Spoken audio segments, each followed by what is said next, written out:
4월 27일 늘푸른 수요 예배를 하나님 앞에 올려드리겠습니다. 전능하사 천지를 만드신 하나님 아버지를 내가 믿사오며 그 외아들 우리 주 예수 그리스도를 믿사오니 이는 성령으로 잉태하사 동정녀 마리아에게 나시고 본디오 빌라도에게 고난을 받으사 십자가에 못 박혀 죽으시고 장사한 지 4일 만에 죽은 자 가운데서 다시 살아나시며 하늘에 오르사 전능하신 하나님 우편에 앉아 계시다가 저리로서 산자와 죽은 자를 심판하러 오시리라. 성령을 믿사오며 거룩한 공예와 성도가 서로 교통하는 것과 죄를 사하여 주시는 것과 몸이 다시 사는 것과 영원히 사는 것을 믿사옵나이다. 아멘.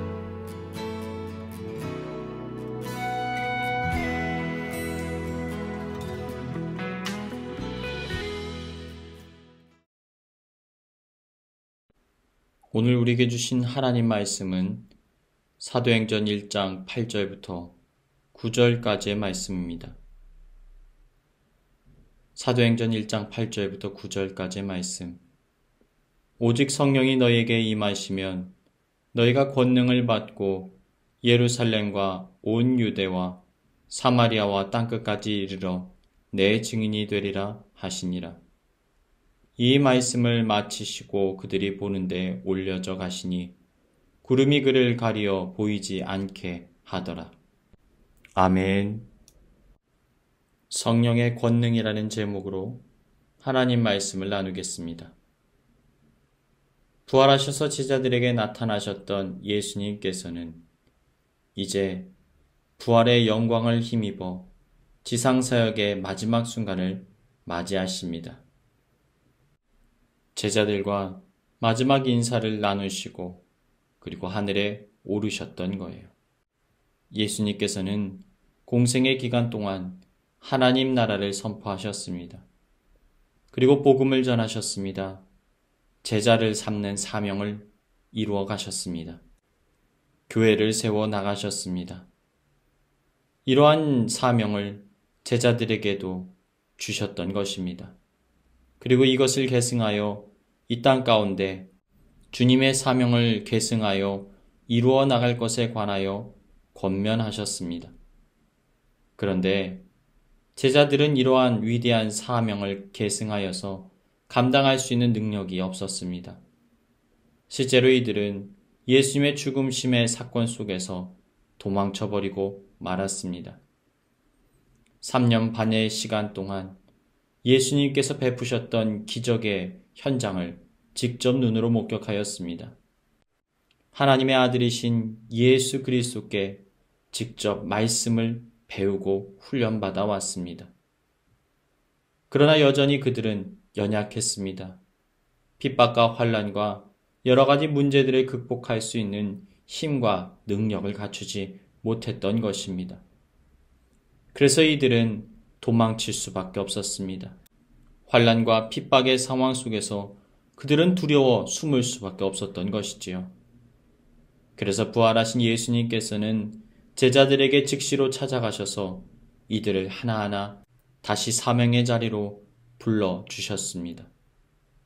그런데 사실 이들은 자신들이 무엇을 위해 살아가야 하는지, 무엇을 삶의 이유로 삼아야 할지 사명이 제대로 인식되지 못한 상황으로 살아가고 있었습니다. 그래서 제자들은 이렇게 말하고 있는 것입니다. 사도행전 1장 6절. 그들이 모였을 때 예수께 여쭈어 이르되 주께서 이스라엘 나라를 회복하심이 이때니까.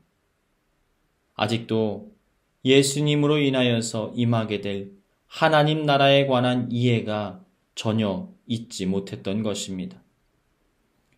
예수님께서 전파하라고 명령하셨던 그 위대한 하나님의 나라는 죄와 사망과 저주로부터 해방되어 하나님을 왕으로 모시고 하나님의 백성으로서 다스림과 통치를 누리며 살아가는 교회로서의 나라를 의미합니다. 어떤 시대나 지역과 정치 상황을 초월하여서 오늘 우리의 삶의 현장에 임하는 하나님 나라를 의미하는 것입니다. 세상에 속하지 않고 영화로운 하나님의 은혜의 역사만을 사모하는 그러한 주님의 몸된 교회를 의미하는 것이지요. 그런데 당시 제자들은 이러한 하나님 나라를 도통 이해할 수 없었습니다. 그들이 이해했던 하나님 나라는 로마 제국을 무찌르고 그들의 식민 통치로부터 벗어나게 되어 자유와 해방을 누리는 정치적인 나라, 세상적인 나라로 하나님 나라를 이해하고 있었던 것입니다. 그러니까 제자들은 사명을 감당할 수 있는 능력도 갖추지 못했을 뿐만 아니라 무엇의 사명인지조차 온전히 깨닫지 못하고 있었던 것입니다. 예수님의 입장에서 살펴본다면 얼마나 답답한 일입니까? 헛수고나 시간 낭비가 아니었을까요? 이렇게 어리석고 연약한 제자들이 어떻게 예수님의 사역을 계승할 수가 있단 말입니까? 그런데 예수님께서 제자들에게 이렇게 말씀하십니다. 사도행전 1장 8절 오직 성령이 너희에게 임하시면 너희가 권능을 받고 예루살렘과 온 유대와 사마리아와 땅끝까지 이르러 내 증인이 되리라 하시니라. 하나님 나라로 살아가는 것, 교회로 살아가는 것, 예수님의 사명을 계승한 하나님의 자녀들로 믿음과 신앙을 지키며 오늘을 살아가는 것. 여러분, 이것은 인간의 노력이나 인간의 의지나 인간의 능력으로는 감당할 수 없는 것들입니다. 제자들도 그러했습니다. 여러 가지 환경과 상황에 매여서 그들은 결코 그 자리를 지킬 수가 없었습니다. 그러니까 예수님께서는 이렇게 말씀하시는 거예요. 너의 힘으로는 할 수가 없다.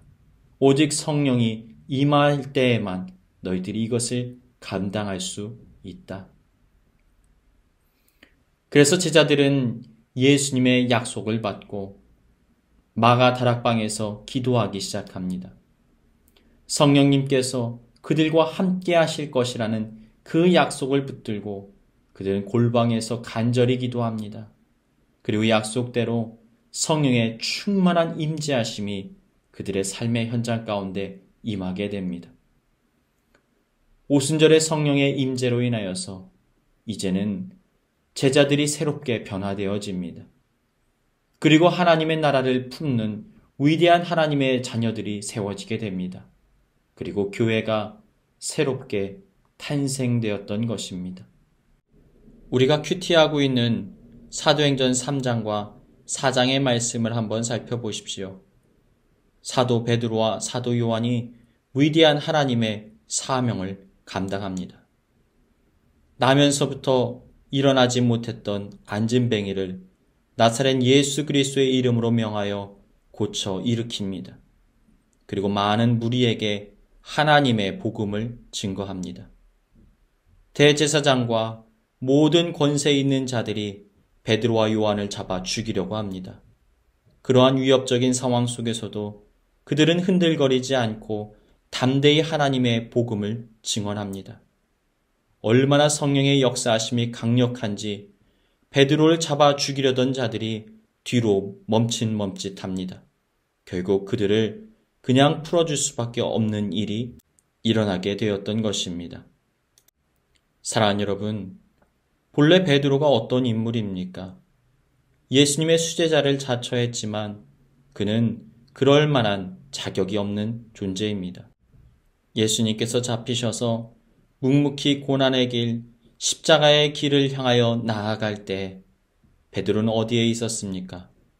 먼 발치에서 예수님을 따릅니다. 그러나 그는 고난의 십자가를 함께 지기를 결단코 원치 않았습니다. 그래서 3번이나 예수님을 부인하고 욕했던 것입니다. 그러한 그가 지금은 어떠한 모습입니까? 위대한 하나님의 사도로서 하나님 나라를 선포하는 하나님의 사명자가 되어 있었습니다. 사랑하는 여러분, 그렇다면 우리에게도 무엇이 필요할까요? 바로 성령의 충만한 임재하심이 필요합니다. 성령의 계시하심이 아니고서는 우리는 처음부터 복음이 얼마나 가치 있고 소중한지를 깨달을 수가 없습니다. 로마서 8장 15절부터 16절. 너희는 다시 무서워하는 종의 영을 받지 아니하고 양자의 영을 받았으므로 우리가 아빠 아버지라고 부르짖느니라. 성령이 친히 우리를 영과 더불어 하나님의 자녀인 것을 증언하시나니. 우리는 성령의 임재하심이 아니고서는 하나님의 뜻을 전혀 분별할 수가 없습니다. 나의 생각에 사로잡혀 살아갈 수밖에 없는 존재들, 오직 성령이 임하실 때만 그분의 뜻을 발견할 수 있습니다. 고린도전서 2장 10절. 오직 하나님이 성령으로 이것을 우리에게 보이셨으니 성령은 모든 것 곧 하나님의 깊은 것까지도 통달하시느니라. 성령의 임재가 아니고서는 우린 육신의 생각을 억누를 수 없습니다. 우리의 교만함, 이기심, 우리의 잘못된 생각들, 미움, 분노, 혈기, 욕망. 이 인간적인 생각들을 우리는 결코 우리의 힘으로는 제한할 수가 없습니다. 그러나 오직 성령이 임하실 때에만 우린 이것을 이루어 나갈 수가 있는 것입니다. 갈라디아서 5장 17절. 육체의 소욕은 성령을 거스르고 성령은 육체를 거스르나니 이 둘이 서로 대적함으로 너희가 원하는 것을 하지 못하게 하려 함이라. 그리고 주님의 몸된 교회는 어떻게 세워질 수가 있습니까? 우리는 할 수 없습니다. 교회는 처음부터 문제투성이입니다. 사람의 모임은 항상 문제를 불러일으킵니다. 왜냐하면 처음부터 우리는 죄인된 존재로 모임 가운데 자리하고 있기 때문입니다. 여기엔 분열과 다툼이 있을 수밖에 없습니다. 상처 주는 아픔이 있을 수밖에 없습니다. 서로가 편을 가르고 깨어짐의 상황 속에 머물 수밖에 없습니다. 그런데 성령이 임하실 때에만 교회는 교회다워질 수 있습니다. 성령이 역사하실 때에만 교회는 하나님 나라를 품을 수가 있는 것입니다. 에베소서 2장 22절. 너희도 성령 안에서 하나님이 거하실 처소가 되기 위하여 그리스도 예수 안에서 함께 지어져 가느니라. 각 사람에게 성령을 나타내심은 유익하게 하려 함이라. 어떤 사람에게는 성령으로 말미암아 지혜의 말씀을, 어떤 사람에게는 같은 성령을 따라 지식의 말씀을, 어떤 사람에게는 같은 성령으로 믿음을, 어떤 사람에게는 한 성령으로 병 고치는 은사를, 어떤 사람에게는 능력 행함을, 어떤 사람에게는 예언함을, 어떤 사람에게는 영들 분별함을, 다른 사람에게는 각종 방언 말함을, 어떤 사람들에게는 방언들 통역함을 주시나니 이 모든 일은 같은 한 성령이 행하사 그의 뜻대로 각 사람에게 나누어 주시는 것이니라. 에베소서 4장 3절. 평안에 매는 줄로 성령이 하나 되게 하신 것을 힘써 지키라. 우리 안에 어떻게 그리스도의 향기가 날 수가 있습니까? 갈라디아서 5장 22절. 오직 성령의 열매는 사랑과 희락과 화평과 오래 참음과 자비와 양성과 충성과 온유와 절제니 이 같은 것을 금지할 법이 없느니라. 사랑하는 여러분, 우리가 어떻게 위협 가운데, 죽음의 위협 가운데서도 우리의 믿음과 신앙을 지킬 수가 있습니까? 우리의 흔들거리는 마음을 어떻게 주님께 고정할 수가 있습니까? 로마서 8장 26절부터 27절. 이와 같이 성령도 우리의 연약함을 도우시나니 우리는 마땅히 기도할 바를 알지 못하나 오직 성령이 말할 수 없는 탄식으로 우리를 위하여 친히 간구하시느니라. 마음을 살피시는 이가 성령의 생각을 아시나니 이는 성령이 하나님의 뜻대로 성도를 위하여 간구하심이니라. 사랑하는 여러분, 우리에게 필요한 것이 무엇입니까? 그리스도인들에게, 믿는 자에게 하나님 나라를 살아가기 위하여 가장 필요한 것은 과연 무엇일까요? 바로 성령의 충만함입니다.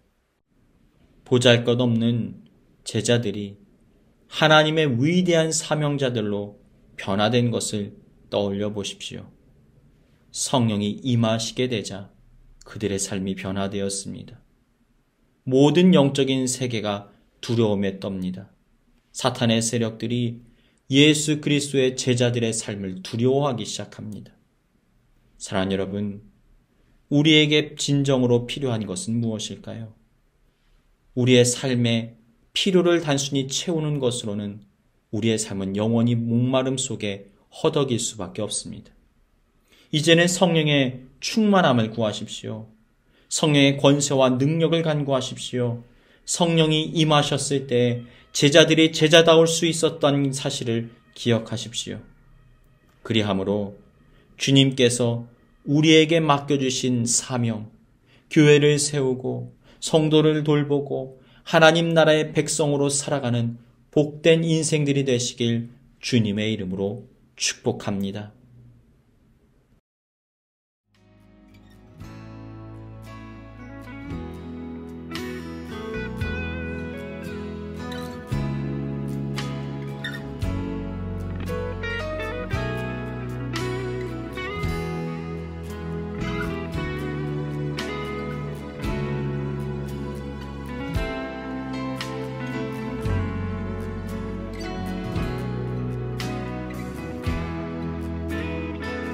이 시간 교회에 주신 공동의 기도 제목을 가지고 다 같이 기도하시겠습니다. 첫 번째로, 하나님 나라가 세상의 것들과 비교할 수 없이 가치 있고 고귀한지를 깨닫는 영적인 분별력이 있게 하여 주셔서 이 땅을 살아가는 동안 하나님 나라를 소망하는 삶을 살게 하여 주옵소서. 하나님 나라를 내 안에 소유하기 위하여 자신을 부인하고 예수님 앞에 순종함으로 그분의 뜻을 따라 살아가는 삶이 되게 하여 주옵소서.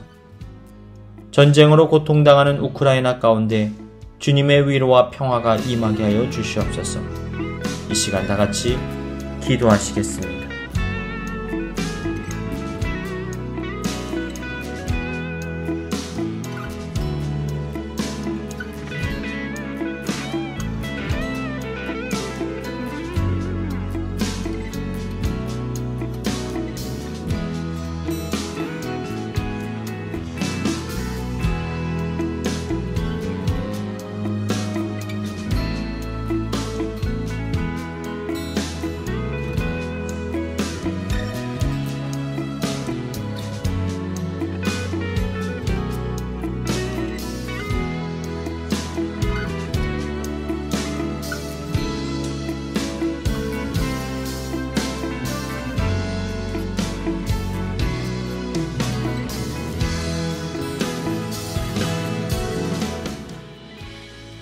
이제는 우리 구주 예수 그리스도의 크고 깊은 은혜와 아버지 하나님의 한없으신 사랑하심과 보혜사 성령님의 우리와 늘 함께하심의 은혜가 은과 금은 내게 없거니와 나사렛 예수 그리스도의 이름으로 명하노니 일어나 걸으라.